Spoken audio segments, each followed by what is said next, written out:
Welcome to the Green Grind Podcast, where we discuss real experience, real struggles, and real business. My name is LeRoy Maines. I'm with Brilliant Borders Landscaping, and always we have Kory Ballard with Ballard Innovative Products and Perfect Cut Site Management. Behind us, as always, we have Kaz, who is the brains behind this operation, getting it from our mouth to your ears.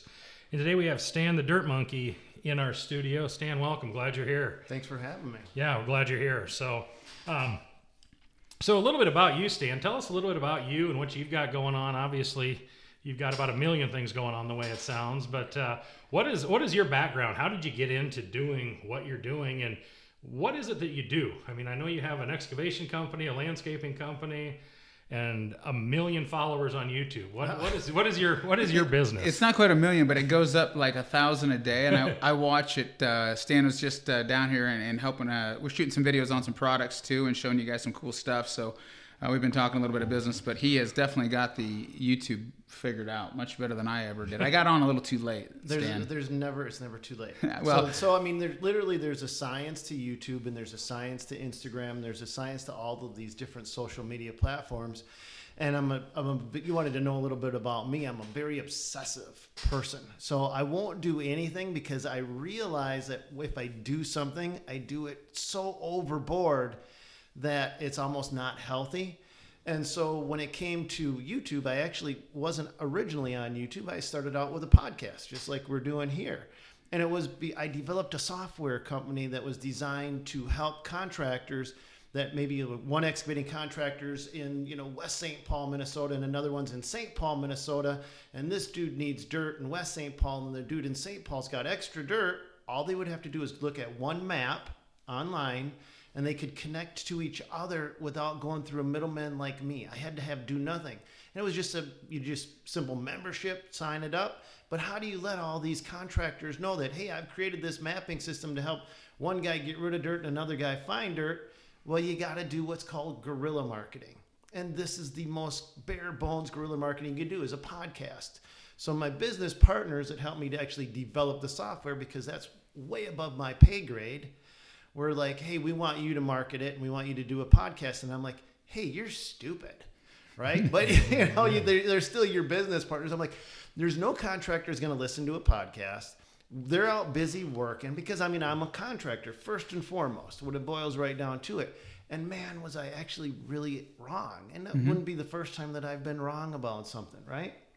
And so I started to do the podcast, and then one of the people I interviewed, his name was Keith Kalfas, and he said, you really should try YouTube. And I said, dude, you don't get it. I don't try anything. I either avoid it like the plague, or if I try it so obsessively that I'll just end up going overboard. And that's what I did. I tried YouTube. Sounds familiar. that's how I live my life. All right.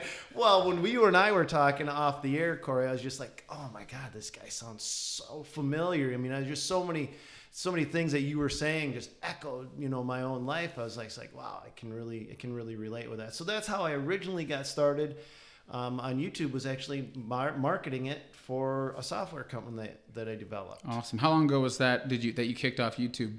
Well, technically it was 8 years ago, where I had experimented, just like everybody has experiments with different platforms. And then about 3 or 4 years ago, I took it seriously, where I said, there's a reason why there's guys that get, have 1,000 followers. And there's got to be a reason why there's guys that have 100,000 or even a million followers. So what's the difference between the guy that's got 1,000 and the guy that's got 100,000? Well, there's nobody out there telling you. Nobody's going to say, hey, there's a reason why this guy is way better than this guy over here. So what you got to do is you got to sit and you got to watch the videos, and you got to go, what's the differences? And you got to start to analyze, what is this guy doing that the other guy isn't doing? And how do I duplicate what the successful guy is doing and avoid what the other guy isn't doing?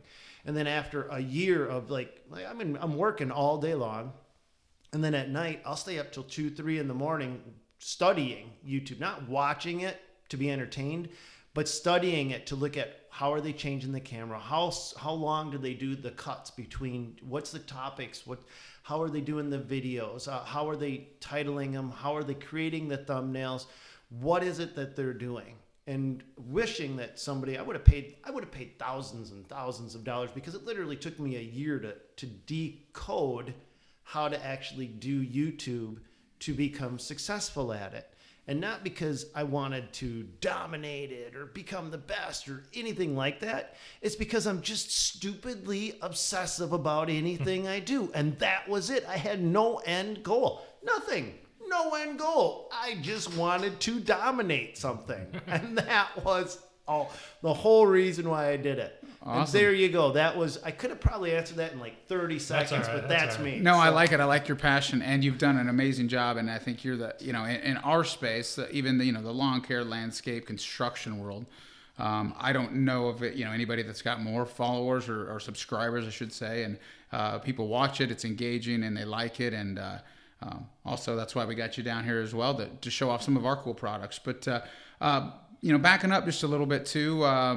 A little bit about you, where you're from, family. You want to touch on that just real quick? Yeah, you bet. So originally we are a family of contractors. So my dad was a crop duster, and I was like, as a kid, going out 4 a.m. was the time we started. I'd go out, I was a kid. I was, not even 10 years old, pulling out airplanes and grabbing oil and, working on it.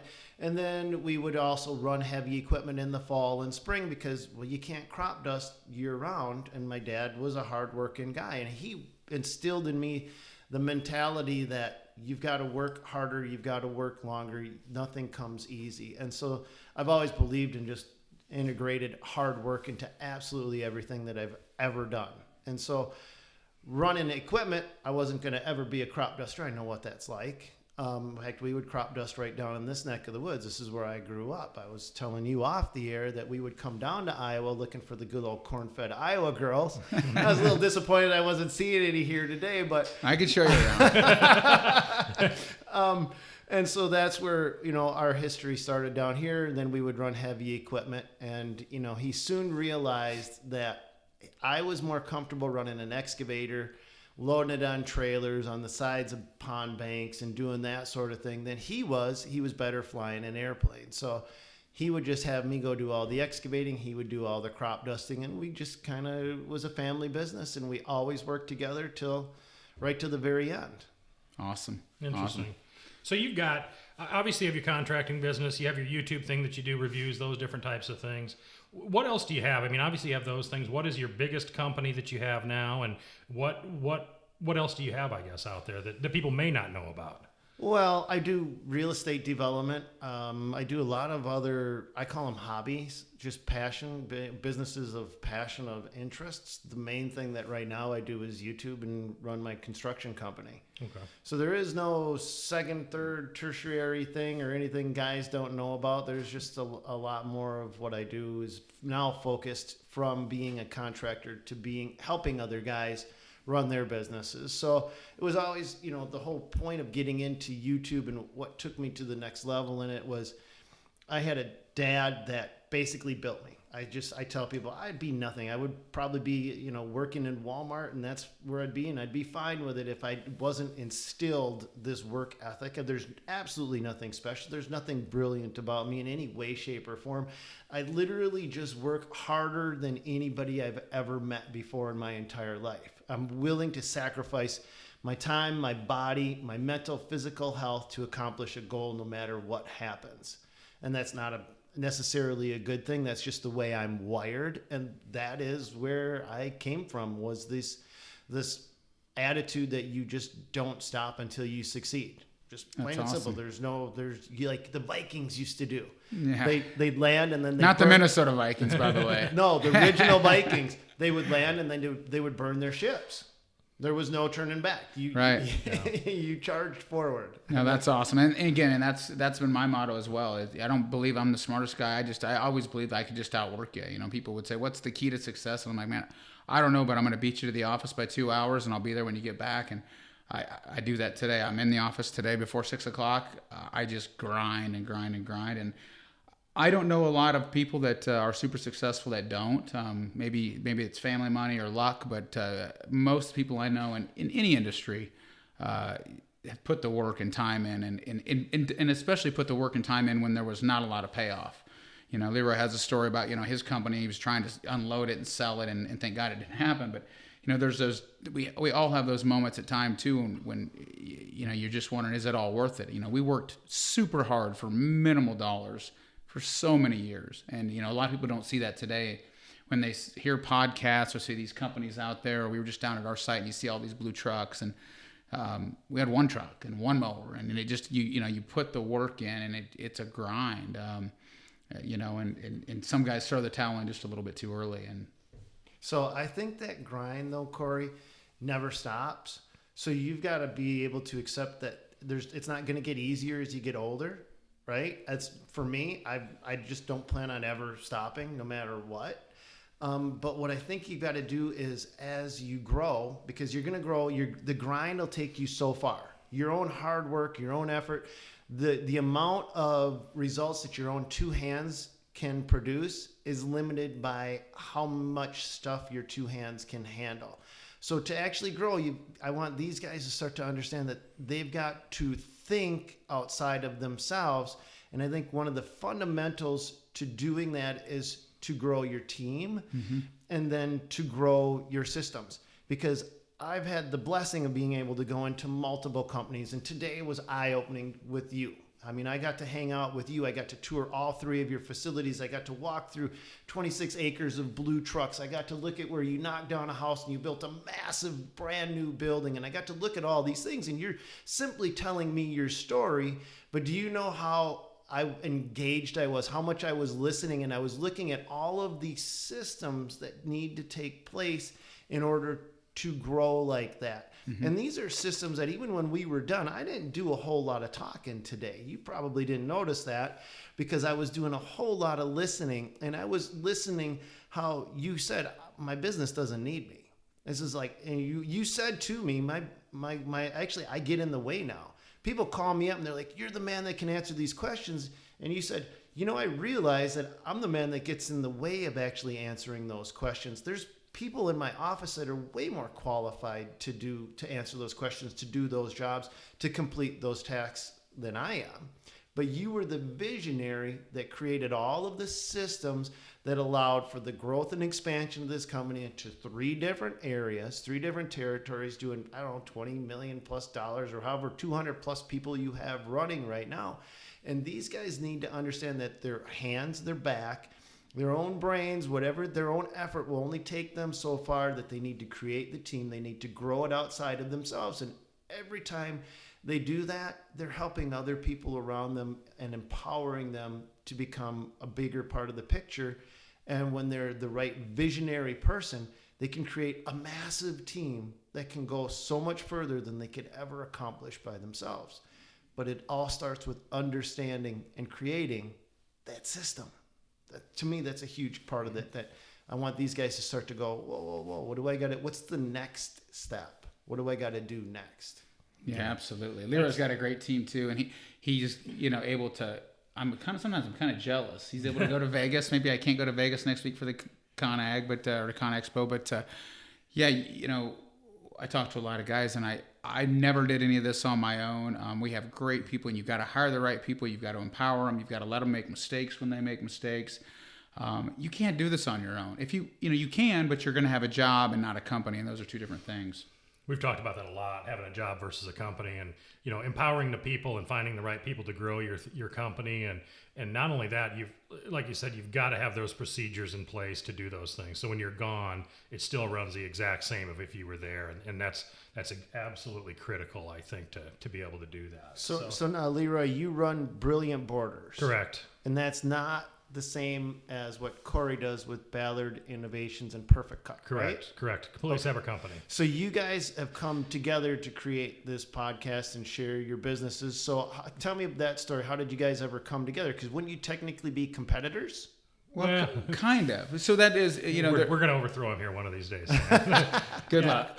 No, but we're in the same business in Des Moines. We kind of have a different business model. We go after different clients. I have had people say that though, like, isn't it weird that one of your good friends is in the same business? We don't share proprietary information. I cheer his company on. I hope he cheers our company on. Des Moines is a big enough market. They specialize in some things that we don't do, and he can tell his story. He's got an awesome company. Yeah, we have a smaller company, about 25 employees right now.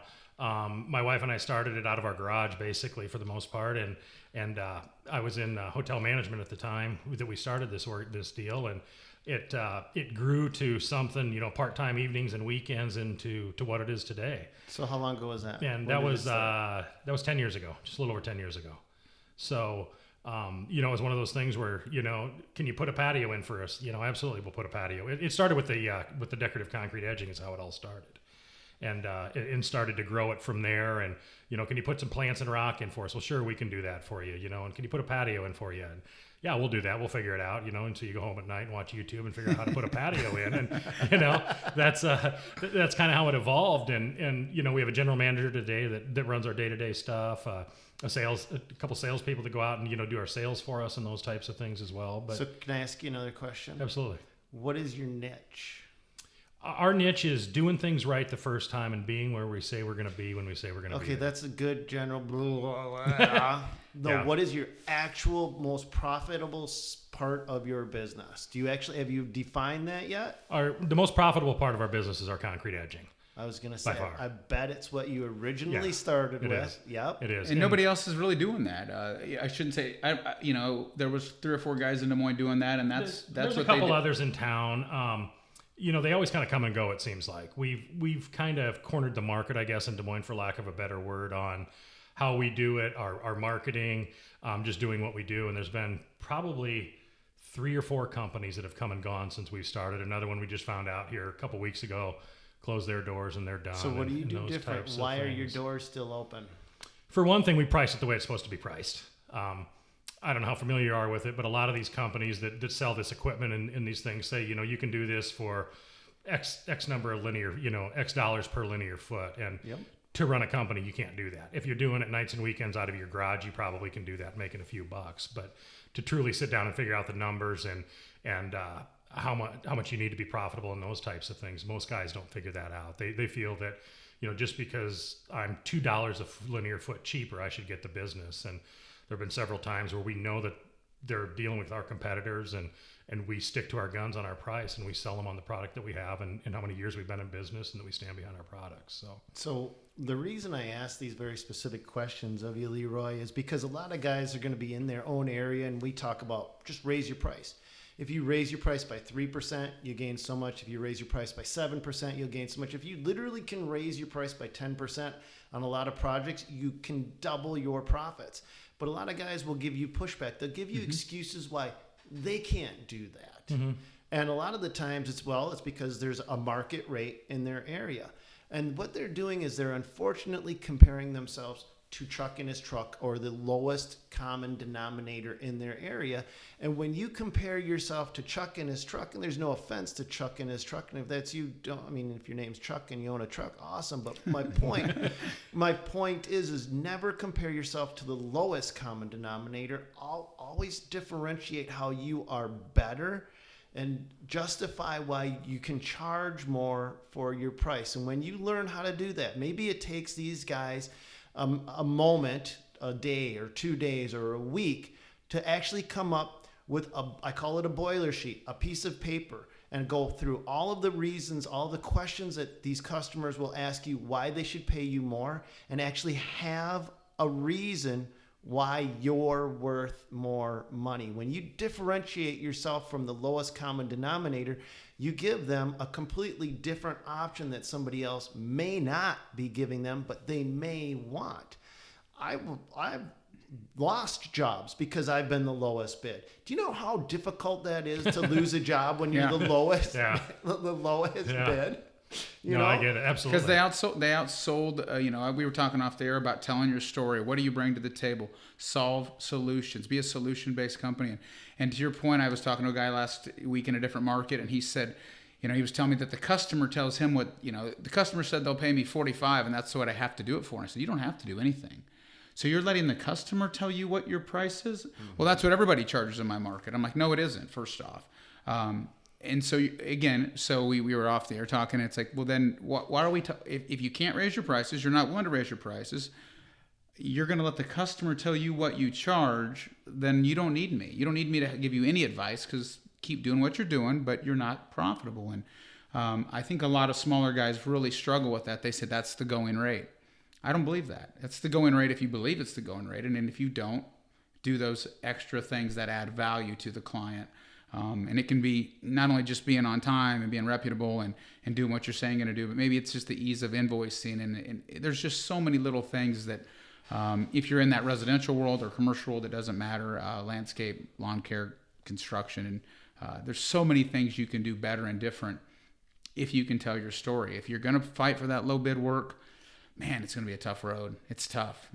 It's a mind frame that I think a lot of guys get into, that they're stuck fighting with the lowest bidder. I would agree with that. Absolutely. And what I think they need to do is create the mind frame of, why am I better? What extra am I going to bring? How am I going to make this customer happy? And why am I more valuable than the next lowest common denominator? Yeah. And when you create that mind frame, then you're in a completely different kind of like train to do a different destination. Since I met Kory too, we do a ton of snow removal, and we used to be in the snow removal business because that's what you do in the winter. When you have a landscaping company, you do that. And we used to take lawn care we used to take snow removal so we could get their lawn care. And since I met Kory and we're priced now right the way it should be, we take lawn care so we can have the snow removal, because snow removal is by far our second most profitable thing in our business, and it's getting very close to our concrete edging that we do, because. Well, let's make sure we're clear. I didn't give you any top secret tips, but I did say you should take your snow serious. Yeah. And because I did the same thing. We did snow, and a lot of snow for many years, just to keep guys busy. Yeah, it was a mindset. Mm-hmm. And then LeRoy and I were talking, maybe 2.5-3 years ago, and and it just said, if you think about it different, and all of a sudden, our snow is our most profitable division today. But it's a mindset. But what clients are you going after, and how are you going to look at what are the risks? We kind of look at it risk management. What we're managing risk. But yeah, we did it for years. It was just, how do we keep our guys busy in the winter? We want the lawn care. Now we want the snow.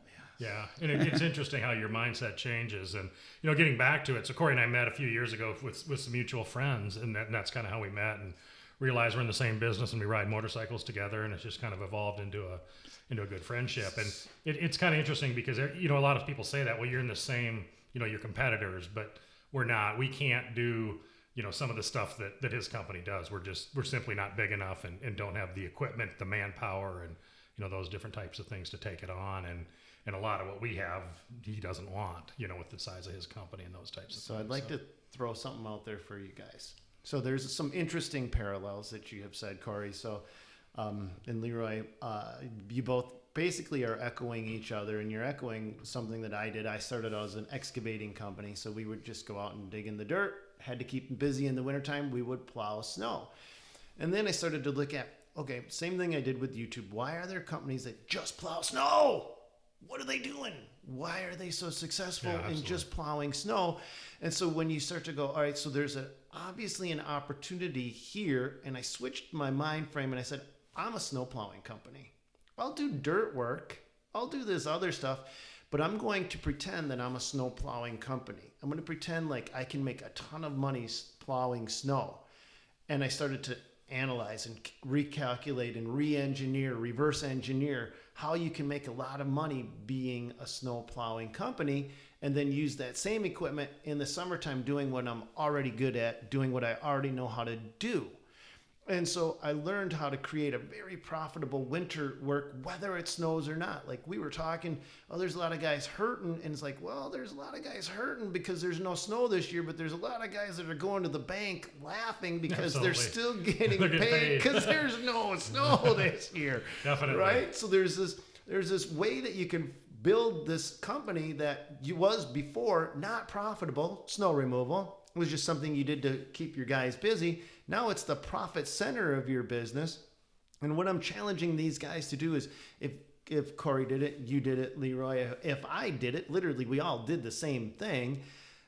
Can't they do the same thing in whatever area that they're working in, is find out how to make it hyper profitable? If there's somebody out there that is doing it and they're hyper profitable and they're successful at whatever your competition is, can't you start to reverse engineer and start to understand what it takes and duplicate the results? I never say invent the wheel. just make the wheel fit on your own car and then modify it so that it fits the way that you operate. Don't completely redo it. Just model what somebody else is doing and make it fit into your company as best as you can, and then refine the process and never stop. And that may take sacrifices. When I say sacrifices, I'm talking about stupid sacrifices. I never listen to the radio because that's thinking time. I love driving. I'll drive everywhere because that gives me time to concentrate, to focus, to allow different things to happen. There is never a moment when I'm not thinking, trying to grow, trying to expand. I never turn anything off, ever. I will shut things down, mentally shut things down, and go on, I'm air quoting, a vacation, because I know that that vacation is actual time when I'm not concentrating on the business, but my mind still is, because as soon as I'm back in that office after the vacation is over, it is odd how many new ideas that I never had before have now come to the surface, right? And it's all of these tricks. Like you gotta mentally master yourself and what works for you, and help yourself kind of. I actually consider it manipulating the way I think my internally. Is like, how do I dominate my own thought processes to actually come up with the best possible solutions to create the most efficiencies inside my own brain. And it sounds a little weird, but it's the difference between taking a snowplowing company that's not profitable and going, hey, no, this is my business, and everything else that was profitable before is just secondary. And then now you elevate it to the next level. Everything gets elevated up simultaneously. A rising tide raises all ships, is what I'm trying to say. Yeah, no, absolutely. You're spot on. I mean, we were talking about some of that off the air as well, and it's interesting, how guys do that, and how you've got to make a commitment to your business, and you've got to dig in, and you've got to be focused on what you're going to do, and you've got to be committed to it. And it's not committed for a week or a day, man. You've got to be committed over and over. And I talked about, do what the big guys are doing. I remember when we were super small, and again, what are the big guys running? What are they using for equipment? What are the guys that do a lot of snow? What are they using for equipment, and why? Why are we using ATVs? They don't have any ATVs. Or why do we only have pickups with straight blades? Everybody else has got, and so you start to look around, and that again takes capital and time and a business plan. But I think the smaller guys need to, again, look at what are the bigger guys doing, and can I copy some piece of that again, and start to, again, you don't have to reinvent the wheel, but there's a reason why there's certain companies that only mow grass and they do really well at it. So when guys say there's no money in mowing, that's not true. There's no money in the way you're mowing, maybe. Right. But there's guys that just mow grass. There's several of them in every market, and they make a lot of money because they have a system. And there's guys that just landscape, and I wonder sometimes, and there's guys that just hardscape, and guys that just do snow. Some of the biggest, snow contractors in the U.S. just do snow. There's a reason for that. Hey guys, stick with us. Just a quick word from our sponsor.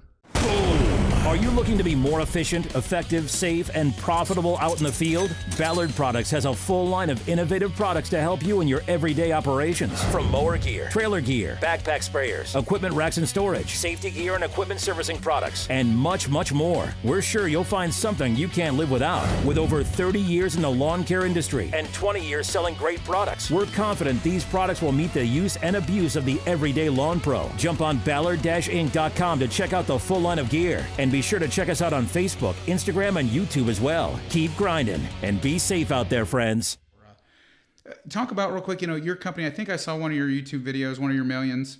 At one point, was your company bigger? I thought I saw one where you had maybe more guys, and at some point you made a decision to maybe have less.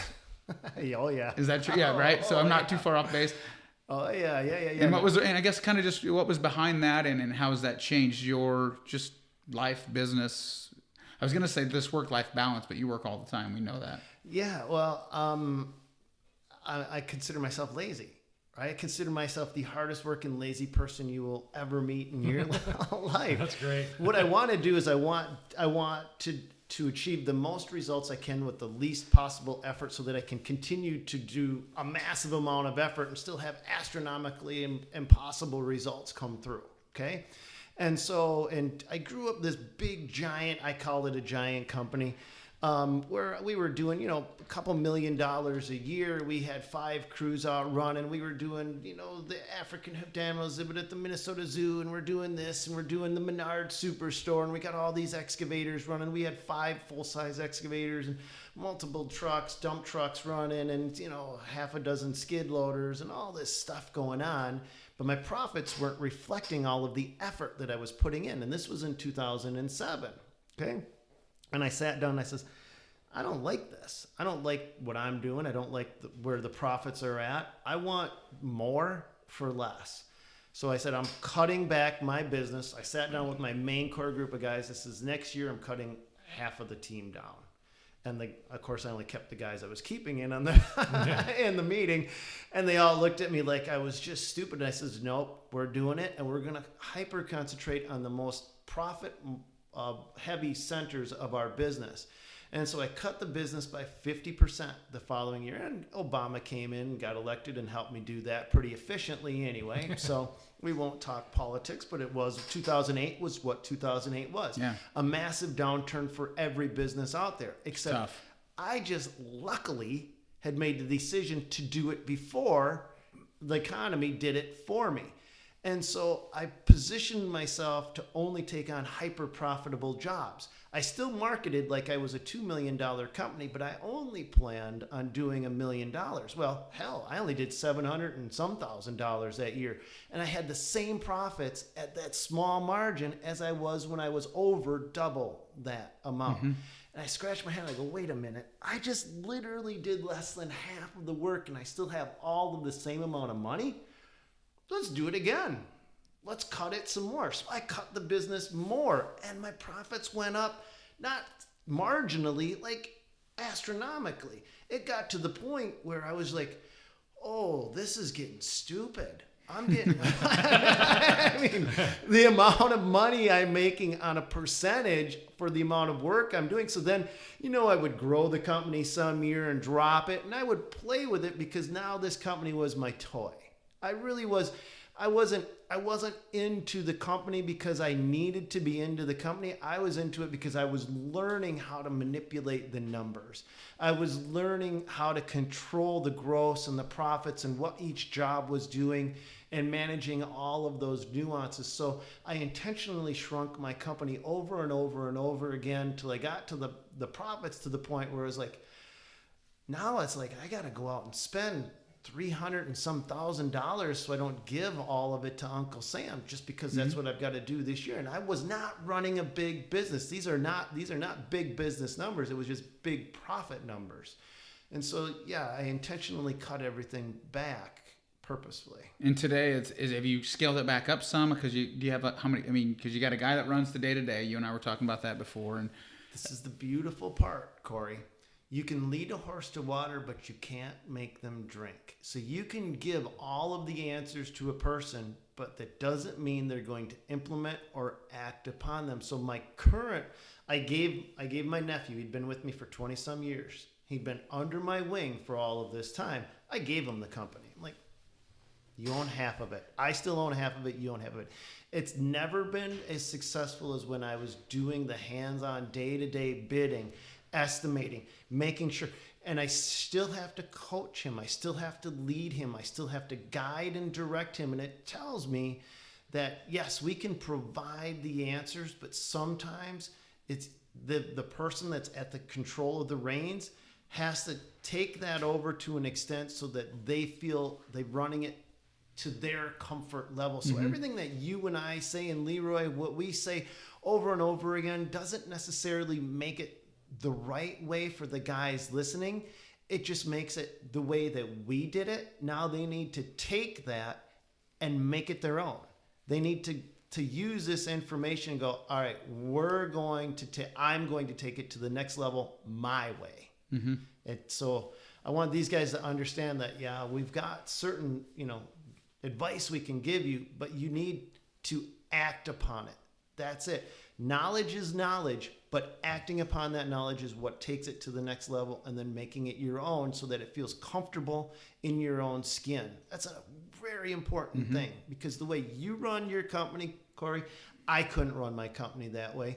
the way you run your company, LeRoy, is probably not going to be the same way that I'm doing things here, and vice versa. So everybody has their own different path to success, but just go out and don't suffer from analysis paralysis. Act. That's a good point. People overanalyze to death. I mean, but you got to take action. And a lot of people talk and don't do. And there's a lot of I'm going to do this, I'm going to do this, and it's action. You got to put it into action. And sometimes it's just little steps. Again, sometimes it's just you got 5 things you want to work on. Can I just get these 2? Can I work on 2 of them now and see what that does? And I think when I talk to guys, they want to redo everything. You can't redo it, not overnight. You just, can I put a couple things into play that I think will get us on the right path? And when I get those mastered, I'll move to the next. Yeah. Well, and it's interesting too that, you downsize and you hear everybody say, well, we want to be big, we want to be big, we want to be big. And, I want to be profitable. That's the name of my game. I would much rather be profitable. And, Kory and I have had discussions where, we have have businesses that we didn't renew contracts with and didn't want their business anymore. And you become more profitable if you focus on the ones that are coming through the door and the ones that are the big profit numbers. And I think I read that, 80% of your revenue comes from 25% of your business or something along those lines. And 80-20. Yeah, it's man, 80-20 rule. Focus on those things. Yeah, it's the same with us. Our business is interesting. It's absolutely insane. Our margin comes from our top 20 clients, yeah, and we've got hundreds. And last year we got rid of a huge amount of commercial clients, and it was a tough decision to make, but they just didn't fit our business model anymore. And which is the thing we talk about in a lot of these is learning how to say no. And you can say no politely. Hey, this just isn't a good fit for my business model. I think there's somebody else out there that might fit you better. As a small guy, that's hard. We've probably all been there. We took every job that came at us. We were doing everything that came at us. But at some point in your business, you've got to learn to say no. Because when you're out there weed eating that ditch or doing whatever this garbage work is, you're not focused on the work that you should be focused on that's profitable. Because you're bogged down doing all this specialty work for Mrs. Smith that there's no margin, and you've got to make a business and mind change. Otherwise, you're going to continue to struggle day in and day out. And again, I always say to I talk to a lot of guys, and I've said to guys straight up, you should go work for somebody else. And I mean it. And I mean it. I talked to a guy last week that told me his whole story. He's got a nice sized company, and he told me what he made, and I said, you don't sleep. You're working your tail off. Your wife's frustrated. You're strapped for cash, and you just told me what you made last year, and you just told me that your lead supervisor made more money than you. I said, just go get a job working for a good-sized lawn care landscape company. They'll give you a company truck, a cell phone, health care, and more than you paid yourself last year. Maybe, and I don't mean that in a mean way, but sometimes it's not for everybody. It's a tough world out there, and it's not for everybody. And maybe there's some level of, I don't work for anybody else. I know, but man, you're working 90, 80, 70 hours a week, and you're not sleeping, and your marriage isn't good, and you don't have that work-life balance. And at the end of the day, if you're not going to get paid, again, everybody has a comfort level, but I was joking, go fishing. Just, if you're not going to get paid, man, what are we doing it for? I mean, we are for profit. I mean, we are, and I don't think you should be ashamed. People shouldn't be ashamed. We are trying to make a living, provide for families, provide for our families. And that's the reality. It's sure. At some point you got to know your numbers, and you got to be profitable. Yeah.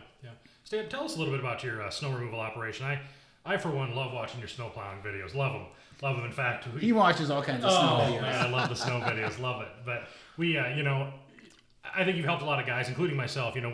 We've now invested in the Arctic sectionals. It's the best piece of equipment we've ever invested in for snow removal. We did that. I'm like, if these guys are doing it, it must make some sense. So, you didn't trust me? That's all I run. No, we didn't listen to you. But tell us a little bit about your snow plowing business.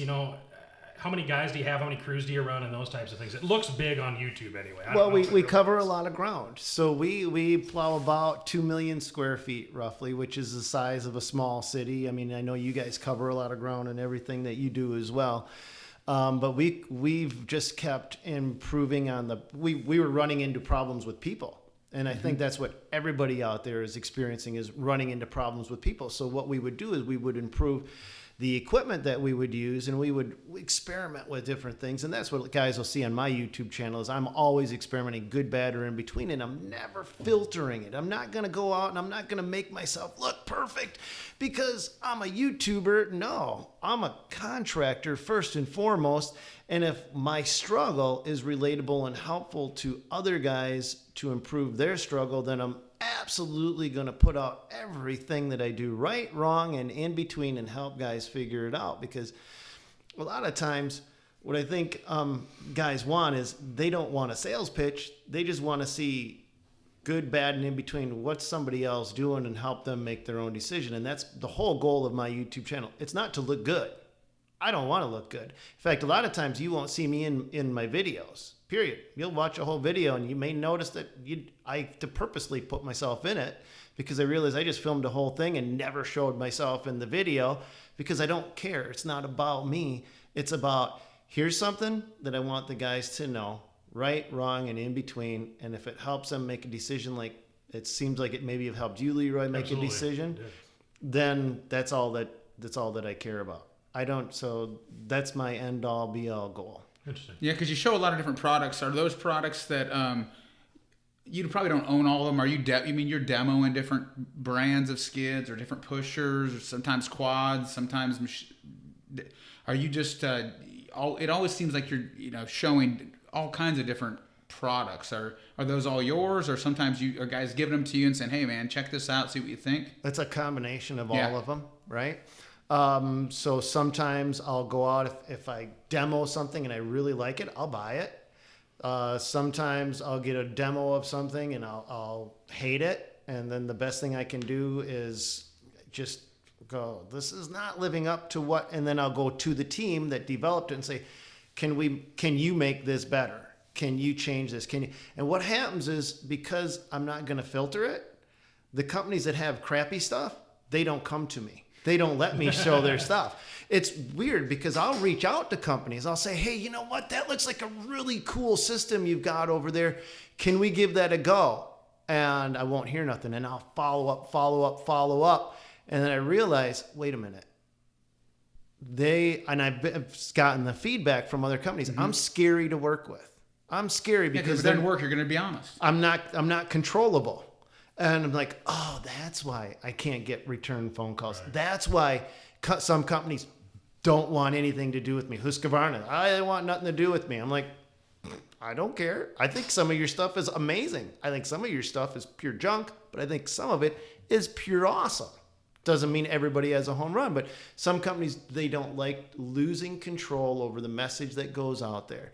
And when you are real and authentic and you're not going to filter and you're not going to say what the companies want to say, they tend to want to have more control over how their product is viewed out there. And then the companies that I really respect are the ones that say, here's my product, do whatever you do. Yeah, run it through the test. Beat it up. Ventrac did that. Yeah. I didn't own that Ventrac. I ran it for 18 months.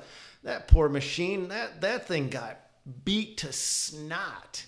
And it was an amazing piece of equipment. But they knew they had a quality machine. They said, run it through, beat it up, test it. Absolutely. And other companies are the same way. They're like, nope, just do it right more. So like, Ed Wright, he's like, no. I'm like, hey, Ed, can I do this with it? And he's like, that sounds kind of lame. Why don't you do something worse than that to it? I'm like, all right, let's do it. Let's beat it up. Yes, exactly. So that's I mean, I guess did that even answer I don't even know what the original question was. Yeah. Are you guys using, we use a lot of subcontractors. We call them service partners. That's how we've been able to grow our snow operation, because we only can have so many people and so much equipment of our own. So we use a huge group of service providers, we call them, because we want to be partners. And are you using subcontractors, or are you mostly doing it in-house? Well, so now I don't concentrate on my contracting, my construction business as much as I used to.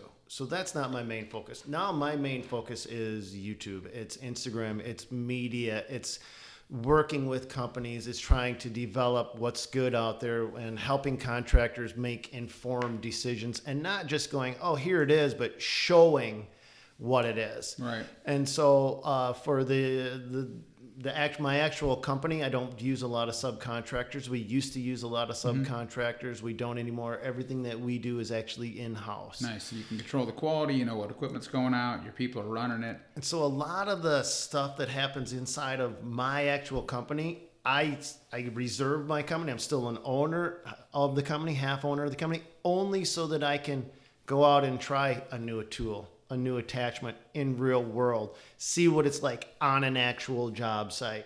And then I honestly haven't, people are like, well, what's your story? I haven't taken any money out of that company in 3 years. I don't want to check out of it. I want my nephew to have that. I want the team to have that. You got extra money, give it to the team, give it to the guys, keep amazing guys on, run a good business. He does not run it as profitably as I do, and I'm the first to admit it. I says you can lead a horse to water, but you can't make him drink. So I still work with him, and one of the things that I find when I'm working with guys is a lot of times guys don't concentrate on the thing that made the guy good, and they try to concentrate on the things that they're not so good at, and they tend to ignore the thing that they're really good at. And what happens is that makes everything kind of mediocre, right? And so like with my nephew, he's trying to be everything, and I'm like, you don't get it. I believe in you more than you believe in you. He's like, but I'm not good with numbers. I'm like, actually, you're really good with numbers. You're really good with people. You're very technical. You don't understand yourself. You don't understand your own weaknesses because you overanalyze. You suffer from analysis paralysis. You get way too technical on things. You try to micromanage things. And I says, you can't see it. And that's what happens to a lot of guys out there. They can't see their own flaws. And when they can't see their own flaws, then they don't know why they're not as successful as they should be. And if these guys would just step back, and if they got to ask somebody for help, which is going to put somebody else in an uncomfortable position, but you got to say, what am I good at and what am I bad at? And don't fluff it, because this is really, I need to grow. And if you don't have somebody that can do that for you, you've got to do it on your own. And like in my instance, what I do with Tim, he's excessively technical. We nicknamed him Technical Tim. I've now got the business set up this year for the first time to fit his technical personality, right? Because I was a very aggressive, over the top person that would just go out and get things done, just jam it down people's throats and force things to happen. I was a dirt working guy. Right? So I would go out to a dirt job, and if I was an excavator, I would be a double boomed excavator. Dirt would be flying everywhere, and I would get a job done in a day because that's what a dirt working guy does. Now I have a whole team of craftsmen that if I put them out on the same dirt job, maybe it's digging a basement, they're going to take 2 days because every corner is going to be a 90-degree corner. And I'll be like, don't need a 90-degree corner when you're digging a footing. You don't need this elevation set just like this, but that's who I have hired. So now as a business owner, I've got to take these people with their skills and fit them into the right places. And when I have a team of leaders, if they're technical, then I have to make sure that they know how to run the business in a technical way that makes it work. And so there's a little bit of knowing yourself and knowing your team and how to fit all of the pieces to the puzzle in the right way together. Does that make sense, or did I just kind of overkill well, 100%. that point? You and I were talking about that, just being very self-aware. It happened for me in my business, and being very self-aware of where I'm really good, where I can add value, and then when you have to get out of the way and get the right people into place. And I think I see that with a lot of small business owners. Again, they might be the best operation guy, and then now they make themselves the lead salesman. You're the best operations guy. Or, figure out your spot in your business, figure out your people and in your weaknesses. I know what I'm really bad at, and I've put great people around me. I know what my business partner at Perfect Cut is amazing at, and we've always separated. He's the best sales guy I've ever met. He's technical. He analyzes. That's not my specialty. So we just stay in our lane. But you do have to be very self-aware, I think, as a business owner, a small business owner, of where your skills lie. And then, again, focus on the things you're good at. Outsource, figure out somebody else that can do the things that you're not. Or, again, we've talked, you're just going to be kind of mediocre at all of it. And it'll just absolutely, it'll eat your lunch. You'll be working crazy hours with no positive outcome. And that's a struggle. I think being a good salesperson, though, is one of the things that is almost mandatory for anybody that owns a business. I would agree with that. I think if there's any one skill that these guys should acquire, It's learning how to be a salesperson, whether you have to take a course on it or whatever you do. And I tell people, yeah, it takes a little bit of time to get outside of your comfort zone. One of the things that I did, some cheap things that I would do, was I went to an organization called BNI Business. I don't know what the heck BNI is. Something. But that would force me every week to stand up and talk in front of a group of people. And that was the only reason I went. I didn't need business. I was slammed. And they would be like, well, what kind of business you want this week? And I'd be like, I don't want any business. No. Right. Just want to get comfortable. And then I went to better. Yeah, I went to a company or organization called Toastmasters. And that was like $45 for 6 months. I'm like, holy crap. And then every week you got to get up and give speeches and you got to give all these ad lib things. And I'm like, so I was doing all of these things to improve my ability to speak. And then outside of that, individually challenging myself to make the gal, I'd like be at Subway and they'd be making my sandwich and the dude would look pissed off. And I'm like, now my challenge is before I'm done with that dude making my sandwich, I'm going to make him smile. And be like little challenges like that, because when you're having fun with it, you're actually practicing a skill that when you're meeting face to face with a customer, that's going to be the difference between you being able to set yourself aside from Chuck in his truck, you comfortably relating what value you bring to that customer, being able to do it succinctly and comfortably, and making the customer comfortable at the exact same time. That's where your dollar bills are being made, right there in those moments. That's not when you practice. That's when you just wash, rinse, and repeat what you practiced with the dude making your sandwich at Subway, at BNI, at Toastmasters. Yeah, definitely. Well, we could do this probably all day. We'll kind of get down to the end. We could keep you here all day telling war stories. Sure, easily. What is some of the best business advice that you've been given? I don't, whatever. You don't know it? No. You don't have one off the top of your head? Okay. No, just I would ask you what your advice for others would be, but I think you kind of nailed that on maybe hard work. But is there any other advice that you would give others? You've talked pricing, you've talked knowing your spot in your business, you've talked hard work. Is there anything else that you think our listeners, we're probably talking to a small, mid-sized lawn care guys that are probably listening to this. Is there some piece of advice that you want to throw out there to them? Systems is important. Look to create. So if you want to grow, you need to grow beyond yourself. Your talent will take you so far. You've got to create a talented team. That's your next step. And then you've got to learn to manage that team. So you've got to create the systems, which is the next step. And there's a number of companies out there that have systems available. I think, Kory, you work with Jobber to an extent. I work with LMN. And I'll tell you right now, what I learned, because I'm constantly challenging myself to grow, to be uncomfortable. Everything I do, I always say, am I comfortable today or am I uncomfortable? And when I took on LMN, looking at that was really uncomfortable for me, because it's a learning curve. It's this massive learning curve. But what I really loved about it was I now have this hyper technical system that I can punch in a number and manipulate my profit margins over here. I can punch in a different number, and I know that if I'm bidding right or wrong or in between. And it was like, whoa. I never even realized this system was out there available to people. So constantly explore what other companies are doing, what are the big guys doing, how is it working for them, and can I take what they're doing and use nuggets of that for my own self? So perfect. No, spot on. Constant exploration.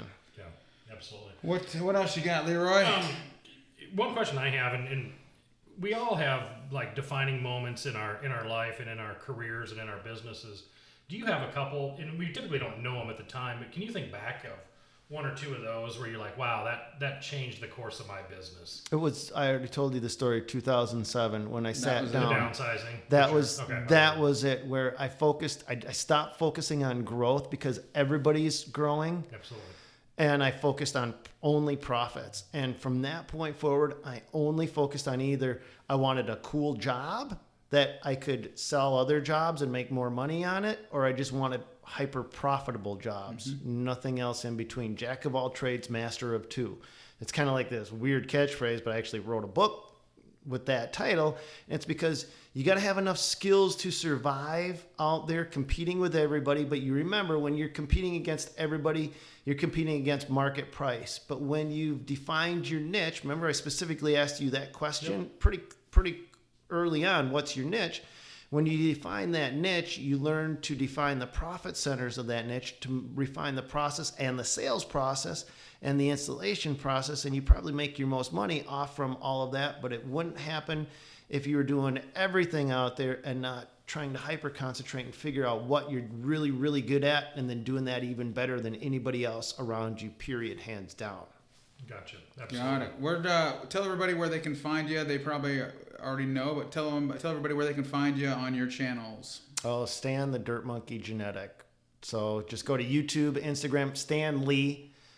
I think it's the Dirt. I don't know if there's a "the" in it. Just Stanley Dirt Monkey Genadek. Just You type it in, it comes right to the top. Type in Dirt Monkey, you'll find it. just don't type in Dirty Monkey. Whatever you do. You can find us on Green Grind Instagram, Green Grind on Facebook, and we'll keep bringing you guys great guests. Try to give you guys inspiration and tell some really cool stories, and hopefully grow your company and give you some good listening. So Absolutely. And Stan, thanks again for coming down.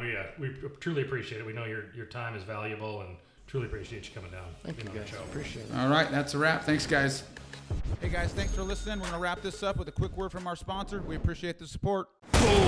Are you looking to be more efficient, effective, safe, and profitable out in the field? Ballard Products has a full line of innovative products to help you in your everyday operations. From mower gear, trailer gear, backpack sprayers, equipment racks and storage, safety gear and equipment servicing products, and much, much more. We're sure you'll find something you can't live without. With over 30 years in the lawn care industry and 20 years selling great products, we're confident these products will meet the use and abuse of the everyday lawn pro. Jump on Ballard-Inc.com to check out the full line of gear. And be sure to check us out on Facebook, Instagram, and YouTube as well. Keep grinding and be safe out there, friends.